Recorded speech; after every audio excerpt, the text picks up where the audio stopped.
السلام عليكم ورحمة الله وبركاته. اللهم صل وسلم وبارك على سيدنا محمد وعلى آله وصحبه أجمعين. يا مساء الفل. تعالوا النهاردة نعمل أكلة اقتصادية. النهاردة هنعمل أكلة لذيذة بالفول الحراتي. عملنا قبل كده منه وصفة كانت خطيرة، وهقولك بقى قبل ما يمشي كده وينتهي ويخلص والموسم بتاعه يعدي نقدر نعمل منه كذا وصفة. أكلة النهاردة أول مرة نعملها مع بعض، بس عارفة خطيرة جدا. أختي دايما لما باجي أعملها تقولي لازم تقوليلي علشان أجي أكل منها من جمالها. وكمان هنعمل بقى كده إيه معاها بتنجان مخلل، أكلة بصوا تحفة بجد، أحلى من اللحمة والفراخ. تعالوا بينا نشوف الوصفة بتاعتنا وهقول لكم كمان نقدر نعمل منها كذا وصفة. طيب، زي ما انتوا شايفين كده جايبين فول حراتي، يعني وصفة النهاردة زي ما عملنا قبل كده بالفول الحراتي بس دي مختلفة شوية. طيب، أول حاجة ده فول حراتي بلدي. الفول الحراتي بيطلع في الموسم الأيام دي، هو كده كمان قرب يعني ما بيقعدش كتير، قرب يمشي، فنلحق بقى نعمل منه كده كذا أكل. خصوصا إن هو مش بنفرزه، يعني مش بنخزن منه أي حاجة، ما ينفعش إن احنا نشيله في الفريزر والكلام من ده. طيب بقى علشان البنات اللي بتعمل باديكير ومانيكير وعاوزة تعمل بقى حاجات كده، نلبس الجلافزات دي علشان ما تبوظش ضوافرنا، لأن في خضار كده بينشف الضوافر والجلد كده من فوق ويبوظ لنا الدنيا. كمان علشان أنا بصور وصفات بعد كده ضوافري ما تبقاش غامقة ويبقى شكلها طبعا مش لطيف يعني. طيب، هنبتدي كده نفصص الفول بتاعنا، الفول الحراتي أو الفول الأخضر. الفول الحراتي من الأكلات اللذيذة الجميلة اللي بتفتح النفس، المفيدة جدا. تمام، عملناه قبل كده بقى بكذا وصفة. مرة عملناه فول مقلي بالصلصة. أنا بصوا أنا بحب أكله، بس برضو بشيل القشرة اللي هي من جوه، يعني مش القشر، لا، في قشرة بتاعت الفول نفسها. عملناه قبل كده، بفكركم كده بالوصفات بتاعته واحنا بنفصص الفول. عملناه مقلي قبل كده بالرز. احنا النهارده هنعمله بالرز بس مفلفل، التاني كان غموس يتاكل بالعيش.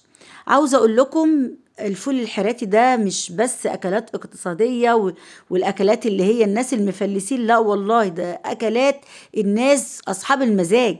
عاوزه اقول لكم انا جدتي زمان كانت لما يطلع الفول ده كانت تعمله كتير، بس كمان كانت بتعمله باللحمة.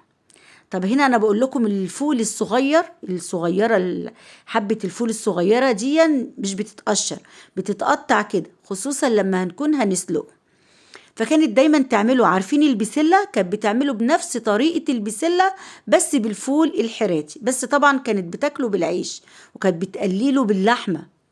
طيب، دي وصفة اللي هي بنقليه وبنعمله بالرز، وعملناها قبل كده ولسه منزلاها، وبيتعمل مسلوق وبيتاكل جنب جبنة قديمة بيتحط عليه حبة ملح وكمون وكده. طب خلونا بقى في وصفة النهاردة. احنا فصصنا الفول وغسلناه. معانا دلوقتي بصلاية حطيت عليها معلقة سمنة بلدي كده، وكان معايا معلقة توم مفروم. تمام، مجرد ان البصلة كده تبدأ تتحمر هننزل بالثوم المفروم. هنا احنا غسلناه وحطيناه في مصفى زي ما انتوا شايفين كده. البصلة بتبقى لازم تحمر يا جماعة. اول ما بتحمر بننزل بالمعلقة الثوم المفروم كده، انا نزلت بالثوم وبخليه يتحمر مع البصل. معانا بقى قرن فلفل احمر الوان اللي هو البارد مش الحراق، علشان الرز ما يبقاش حراق وكده. حابه تحطي سبايسي تمام، بس بقى طبعا علشان لو عندك اطفال وكده. طب الفول الحراتي اللي انا عملته ده كان كيلو. ده كيلو ايه فول حراتي، هو كان كيلو ونص بس احنا كلنا منه نص يعني كده، الولاد اتسلوا بيه. تمام، نزلنا بقى بعد ما حمرنا البصلاية مع الثوم، نزلنا بالفلفل الألوان شوحناه، ونزلنا بالفول. هنبتدي نشوحه كده كويس لحد لما يتشوح حبة حلوين كده. هننزل بقى بحبة مية سخنة. احنا هنا نعمل حساب الرز اللي احنا هنعمله. انا هنا هعمل نص كيلو رز على الفول ده، هيديني ما شاء الله يملى الحلة. تمام كده، نحط حبة ملح وحبة فلفل وحبة كمون. هنغطيه بقى ونخلي الفول يستوي نص سوا، لان الرز ما بياخدش طبعا وقت. تمام، طيب على ما الفول كده ياخد نص سوا، انا هنا جهزت بتنجان كنت قلياه في الاير فراير، وعملت له دقه كده بالثوم والفلفل والليمون والخل علشان تبقى اكله حرشه كده تفتح النفس. اهو حاجه كده مغذيه ولذيذه. بصي بقى هتاكلي في الاكل ده احلى مليون مره من الفراخ واللحوم كلها. طيب هنا تعالوا نشوف الفول كده، انا سبته بتاع ايه ربع ساعه كده. هنبتدي نشوف الفول انت حتى برضو لانه بيختلف الفول برضو. بصي لقيت الفولة كده خلاص دخلت في السوا، يبقى تمام قوي. هننزل بالرز كأنك بتعملي رز مفلفل بالظبط. بعد كده نهدي النار ونخليه يستوي على نار هادي. بصي يعني ما تكتريش طبعا مية فيه، كأنك بتعملي رز، كأنك بتعملي كشري. على فكرة في ناس بتقول ده كشري الفول، بيسموها أكلة ايه كشري الفول. احنا بنقول رز بالفول الحراتي، وفي ناس تقول رز فول مقلي. احنا بالنسبة لنا الفول المقلي اللي انا عملته لكم قبل كده. طبعا الاكلة دي بتتاكل سخنة، احنا الجو الشتاء بتبقى لذيذة جدا في الشتاء يا جماعة.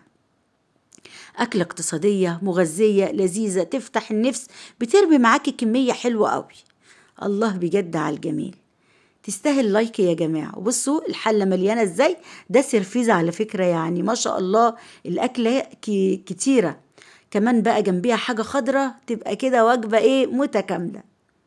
الله بجد على الجميل. بصي بقى تاكلي منها ما تشبعيش. كلي منها انت وولادك وزوجك، وممكن تعمليها كذا مرة قبل الفول ما يخلص. ممكن تعملي فول مسلوق، ممكن تعملي الفول المقلي اللي احنا لسه عاملينه. طب ممكن تعملي لي لايك حطي لي لايك بقى. يا رب الفيديو يكون عجبكم، واستودعكم الله الذي لا تضيع ودائعه في حفظ الرحمن. وكفاية خلصت الطبق خطير بجد. مع ألف سلامة. تاني تاني طيب خطير مع البتنجان تحفة.